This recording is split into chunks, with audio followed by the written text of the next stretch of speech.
guys, welcome back to One More Time. My name's Nate. And I'm Stephanie. And today we're going to be talking about Nate's wedding watch, which is the Seiko SLA025, a reissue of the 6159. That's it. This watch right here is definitely my favorite wedding gift. Thank you. Do you remember how you picked it out for me? Honestly, I don't really remember. I just remember seeing it and be like, that is a hot watch. Well, that's a start, yeah. I actually was, you know me, I'm always looking at watches like 24/7, and Yeah. this one, it just stood out to me.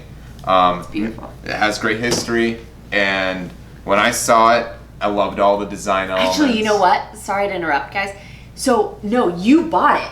So Nate bought it. Yep. Before, okay, I forgot about this. So Nate bought it from a Seiko authorized dealer. We got it, and it was madly misaligned. Yeah, the bezel was completely The bezel off. was super off, and it didn't click into place, which is kind of a thing that we have.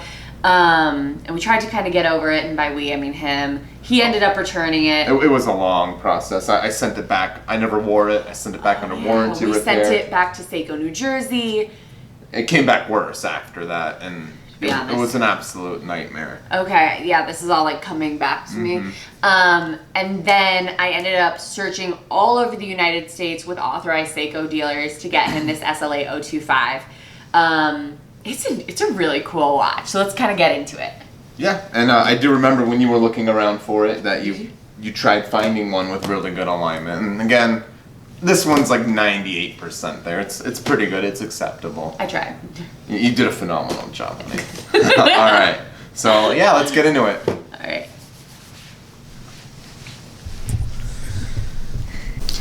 So, as we all know, my favorite part of getting a new watch is always the unboxing. This is just the most exciting part because every watch is so unique. So, let's just start here. We obviously got the bonus wrapping paper, so that's pretty exciting. That's what you get when you pay $5K for a watch. So we'll just shimmy that off, put it to the side. Nice black Seiko box, very simple, but love it. We're gonna shimmy that off and throw it to the side. Now this is rice paper, not that that's related to the watch, but you don't wanna get it wet because you wanna keep it nice and crisp. Despite the fact that the watch is submersible up to 300 meters, you wanna keep the packaging looking nice. So we're gonna take that out. Nate's gonna move that to the side. Oh, yes, inside the limited warranty and instructions. And then of course, some instructions on the diver's watch. But again, let's get through that stuff. We don't need it. All right. Let's look at her. She is a beauty. So look at that. So nice. I'm sorry, this is just a sexy watch. So let's hear from Nate with the specs.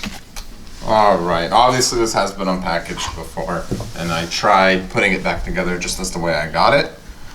If we take the watch out, you know, it comes with the 2 hang tags that it comes with, showing, you know, Seiko since 1881. Obviously, the Prospex branding. It is the only Prospex branding that the watch comes with. It doesn't have any on the watch itself, which is pretty nice. And I'll take these tags off. Another cute little thing that comes in the box is this piece of paper that talks about the silicone band, both in English and Japanese.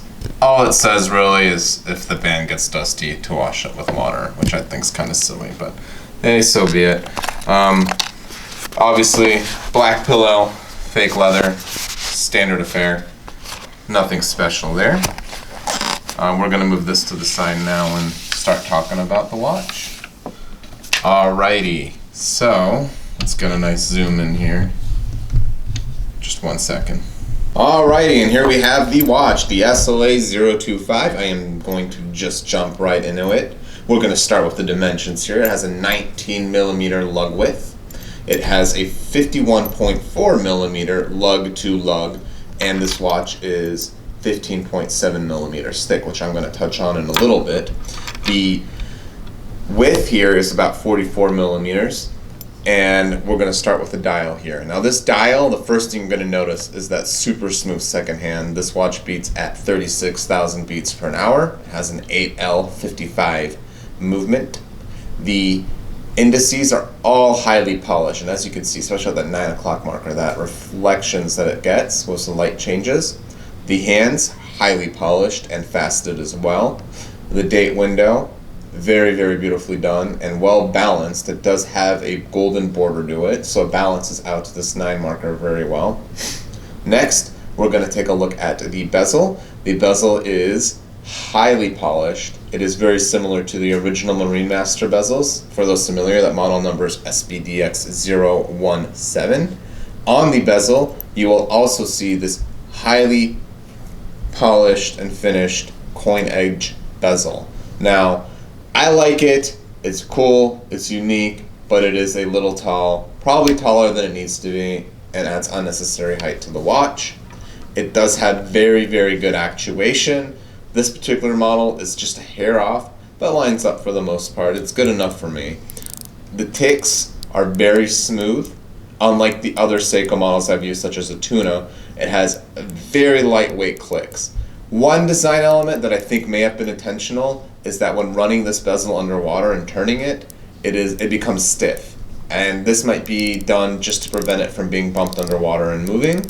Very nice touch. I love it. I think it's intentional. Those who look closely at the bezel will see that the lume pip here does have the faintest dark spot to it. I do think that it's something that is just a design, not a design limitation, maybe a manufacturing limitation of some sort, as it is the only part of the lume that has some sort of defect on it. Anyone familiar with the older Seiko, such as the older Marine Masters, will know that the older lume does tend to have defects. This one is super silky, super smooth, super even. It's just beautiful. Next, we're going to take a look at the crown. The crown, unsigned, no Prospects logo. That's the way I personally like it. It's true to the original. The only downside to this crown is that it's very, very vague. So when screwing it in, you want to be extra careful. You want to avoid cross-threading it. Now, one way to do that is you want to turn it counterclockwise as you're pushing it in, and then you will feel the point of engagement. At that point, you want to push in and turn clockwise. And if you do feel any bit of resistance, you're going to want to back off and then repeat. So I'm going to give it a shot here. So I just felt it. Now I'm going clockwise. And there we go. Just like any other high-end movement, it's going to have that hacking, the hand widening. It does have a quick set date. It turns over at 12 beautifully. Then we're going to take a look at the case side here. The super fine edge right here, which I absolutely love, but it is definitely a door jamb magnet. I will show you on the other side right here a beautiful scratch that I have. Now this particular watch does have the dye shield coating. I did know this before getting it. It is a double-edged sword, to say the least. It is an advantage in the sense that it does prevent the minor scratches, but it also prevents you from being able to polish anything out. So when you do get a scratch like this, it's not going anywhere. It's there to stay. And as a watch, I plan to keep for life. I don't plan on selling it. Every little scratch adds to the history of it, which is one reason why I'm okay with the dye shield coating. Now we're going to take a look at the case back over here, and as you can see, it has beautiful brushing from top to bottom. It has beautiful engraving as well. The Seiko logo in the middle. It's very true to the original. And again, for any of those who are really interested in the SLA033 coming out, that model unfortunately does have a laser engraved back, and I will definitely touch on that in future videos. But as far as this goes, standard affair, movement, stainless steel, helium divers, simple basic information. And I am covering the model or the piece number at the very bottom. It is 1,500 pieces total. I'm going to leave this one a secret as to which one this one is.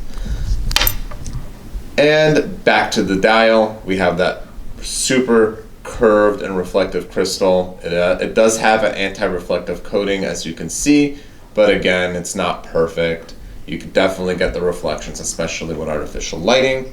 So with that, we're going to go to the strap. Again, 19 millimeters. Silicone, as you can see, it is definitely a dust magnet. It just loves picking up the dust, but it's easy to clean. You know, you rinse underwater and it is about gone. Another thing I've noticed is that with age, the strap has picked up less and less dust. It has worn very well in respect to the watch as a whole. It definitely doesn't age too badly. I did get a spare because, again, once these get discontinued, they will be hard to source, and it's just a very comfortable strap, to say the least. And it's nice to have, considering there aren't bracelet options. Another element here that I'm going to touch on is the strap keeper. Now, this has held up very well, as you can see. It does have a little bit of fading near the top here. I don't know if the camera can pick it up, but it does look like this keeper is very likely DLC coated. It is engraved with the Seiko logo, very well made. There's no breaks in the construction. It is completely wrapped around. It looks like there might have been a weld here, and they've polished it out very nicely. It looks like one complete piece of metal. And then finally we got the buckle here. Now when this buckle was new, it was stunning. I've definitely given it its fair share of abuse. As you can see, the sides highly polished. And then it has a brushed edge right here with very nice lines. Now it does have a few scratches on my particular piece, but it's okay. It adds to the character. And there you have it, folks, the SLA025. And I know I'm not going to forget, all of you guys do love that lume shot. I will definitely include that in just a second. Here we go. All right, and there you have it, folks. The lume shot. Standard Seiko affair. Radioactive, to say the least.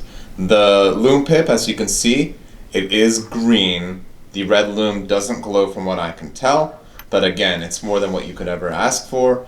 It's legible, it's clear, it's long lasting, it's perfect.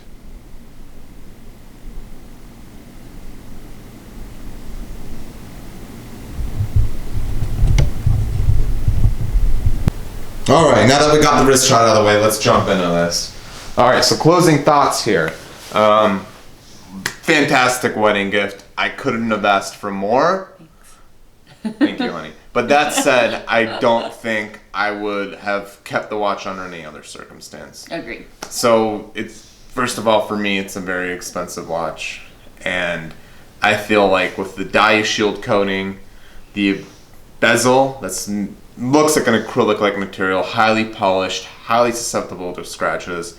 Those 2 points alone, it really does make it a hard watch to keep, because knowing that it gets scratched easily, it's not able to be refinished, it can depreciate in value. Now, as a wedding gift, the good part of it is I can enjoy the watch. I plan on keeping it for life. I have no care whatsoever about the value retention of it. All I care is that it does what it does, and it is what it is. And funny story, I remember the first day I wore it for a full day. It was my honeymoon. And I said to my wife, please don't get mad at me. And first thing she asked me was, what happened to the watch? And then I told her, I scratched the bezel. And she took a look at it and she got mad. But now we look back at it and we laugh at it. There's a memory to each of the scratches, which is nice. And it's our journey in a watch. That's our journey in a watch, essentially. And we got to keep it for life, and we can pass it on to our kids, family, whatever be it. But again, I wouldn't recommend it as a watch that you would sell or keep in hopes of selling in the future as an investment of some sort. Things to look out for anyone interested in buying this particular watch, I would say, is check for bezel alignment. That's a very common issue. You're also going to want to check for, scratches, because again, those scratches aren't coming out. And finally, the timekeeping. It is a very difficult watch to service. It is monocoque. There's probably very few people in the country who can service it other than Seiko, and it's probably not going to be cheap. So make sure it keeps good time. That is probably one of the most important points. Straps, again, for anyone who does own it or plans on owning it, I would recommend checking eBay for SLA017 straps. That way you can get a strap before the price goes up. Last time I checked, it's about $100-$120 for a strap, which for me, in my opinion, respective to the price of the watch, isn't a bad deal. Strap options are very limited on this watch. I didn't show it in the video, but if you remove the band, The case, the inside of the lugs has a very unique structure, and it would make it very difficult to either put a bracelet or like a NATO on the watch. Other than that, I'm happy with it. Wouldn't change a thing. Mm-hmm. Any closing thoughts, honey? No, I mean, I think it's a great watch, especially for us because there is so much sentimental value there. But I agree. I think unless you've got a lot of money to be playing around with, you're not using it as a daily wear, and you can make sure not to, bumps, lumps, scratches, whatever, then it's probably, might not be the best fit for you. But it's a hot watch. It sure looks good on everyone. It is just a beautiful timepiece. All right, well, that's all. We'll catch you guys on the tick side. All right. Don't forget to follow us on Instagram at Watch One More Time. Go ahead and like, subscribe, turn on those notifications, and leave us a comment down below. Maybe guess what Nate got for me for our wedding gift. And we'll see you next time here on One More Time. Thank you for watching.